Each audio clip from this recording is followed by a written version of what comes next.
Oh! Lord have mercy!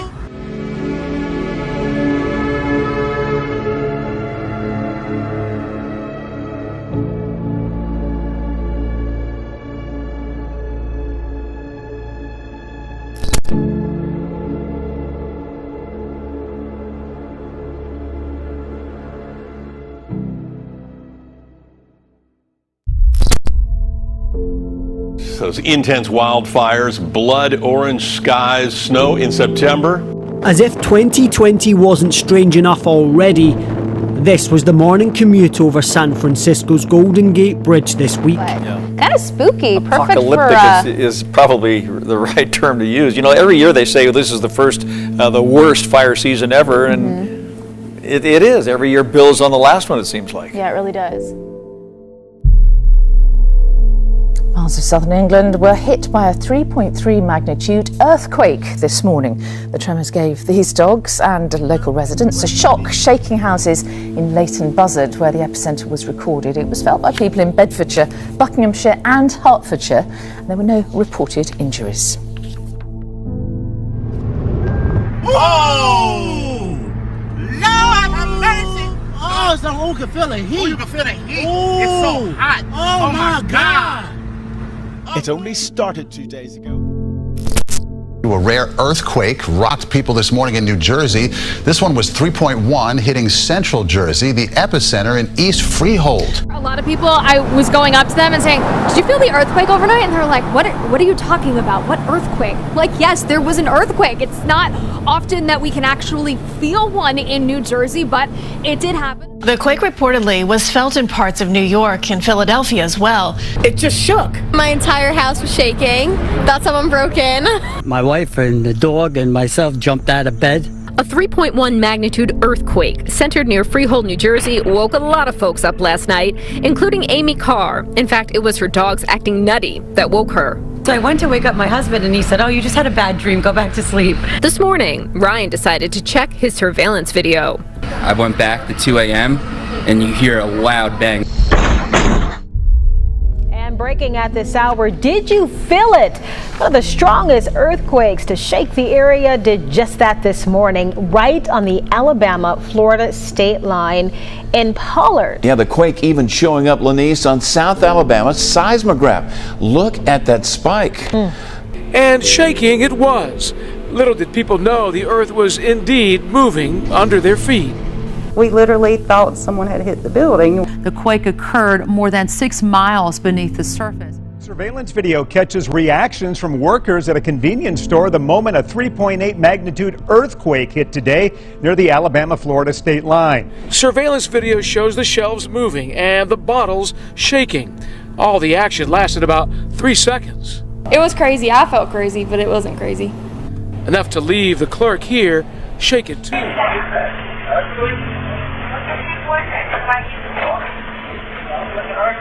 You don't feel typically the ground move that strongly here.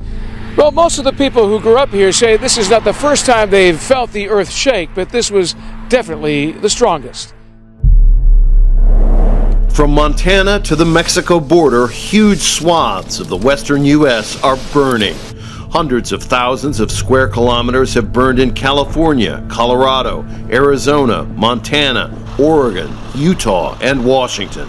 What we're experiencing this year is simply without precedent.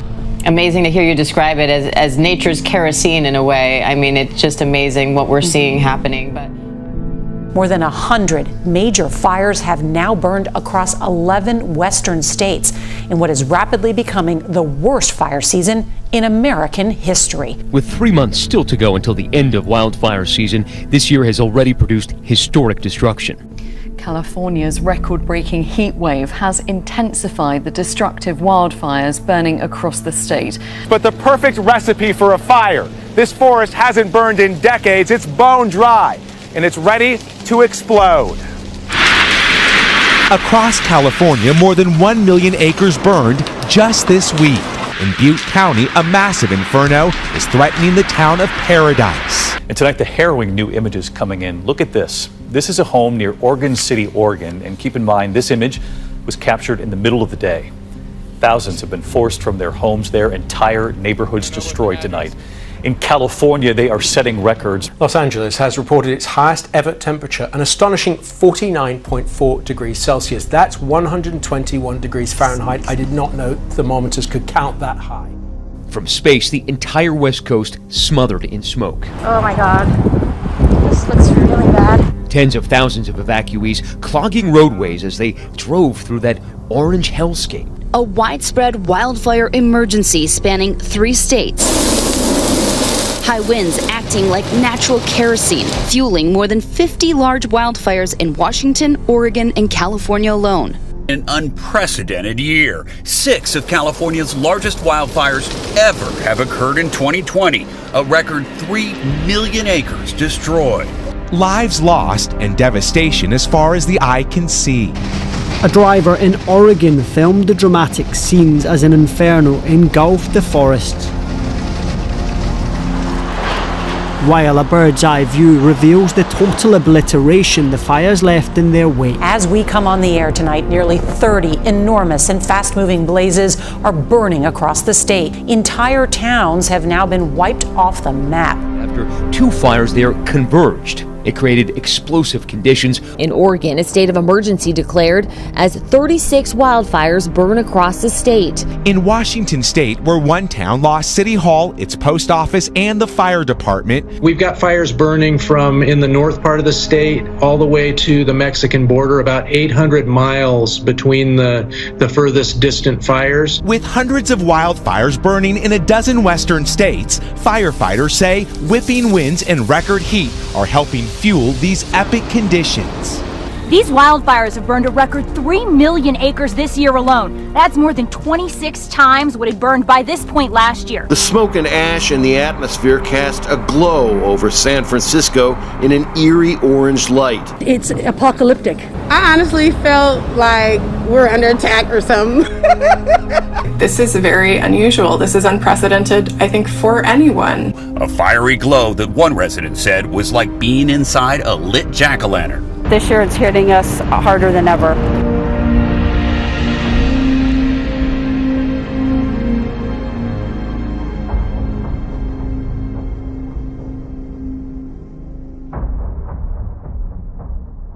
But the result can be disastrous, with flames spiraling out of control. Clouds of smoke in Brazil's Amazon are a common sight during the dry season. But this week they have grown, and fires are spreading into untouched areas. During the first week of September, more than 8,000 fires were reported in this part of the Amazon. That's twice the number of fires registered during the same period last year. More worrying still, a quarter of the major blazes have spread to the virgin rainforest. He says the situation will only get worse as the dry season intensifies. In August, there were an average of 18 major blazes a day. During the first week of September, that number went up to 53. But the Amazon isn't the only region in peril.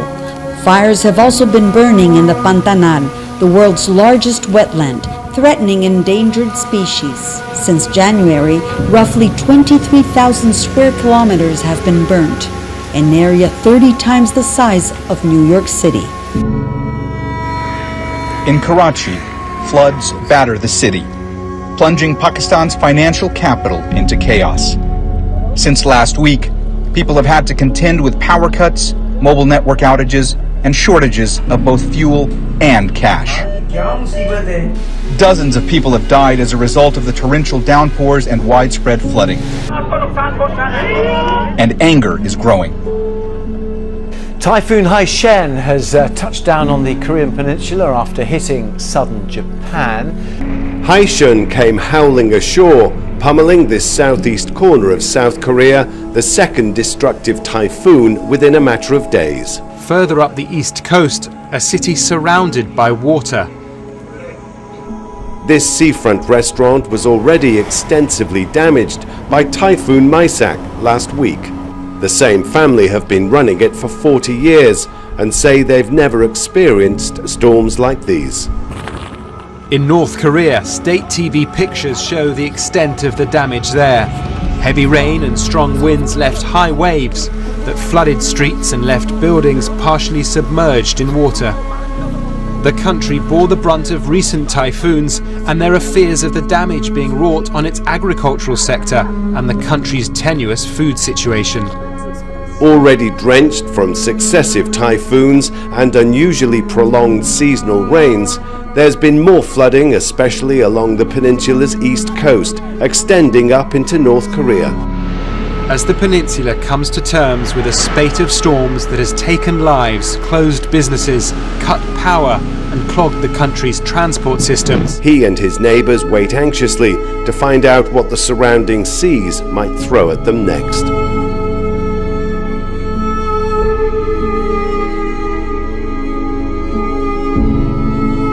Floodwater has covered these streets in in Sudan's capital, Khartoum.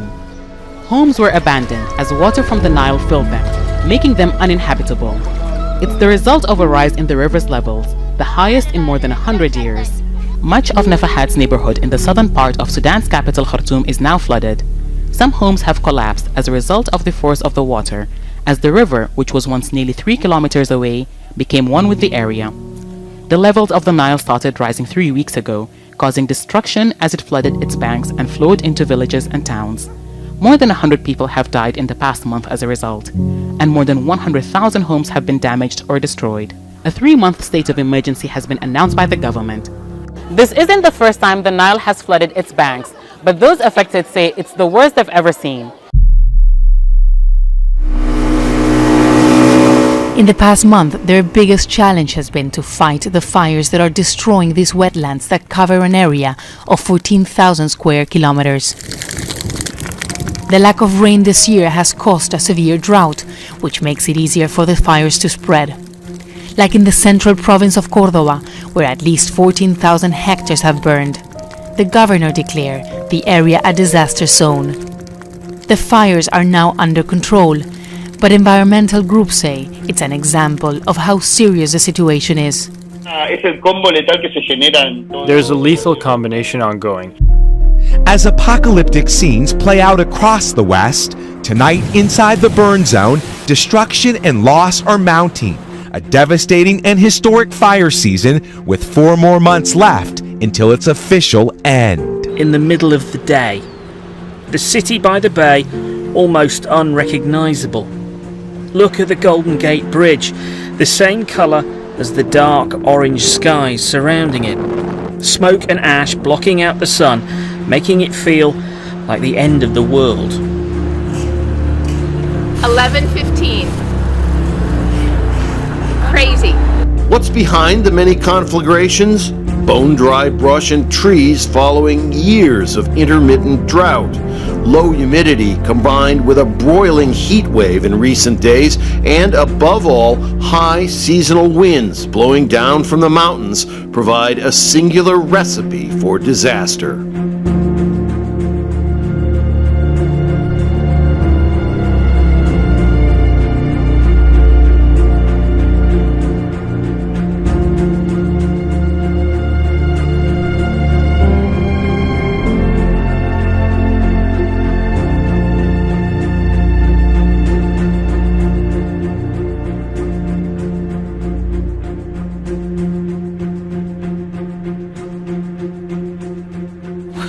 Don't say overdue.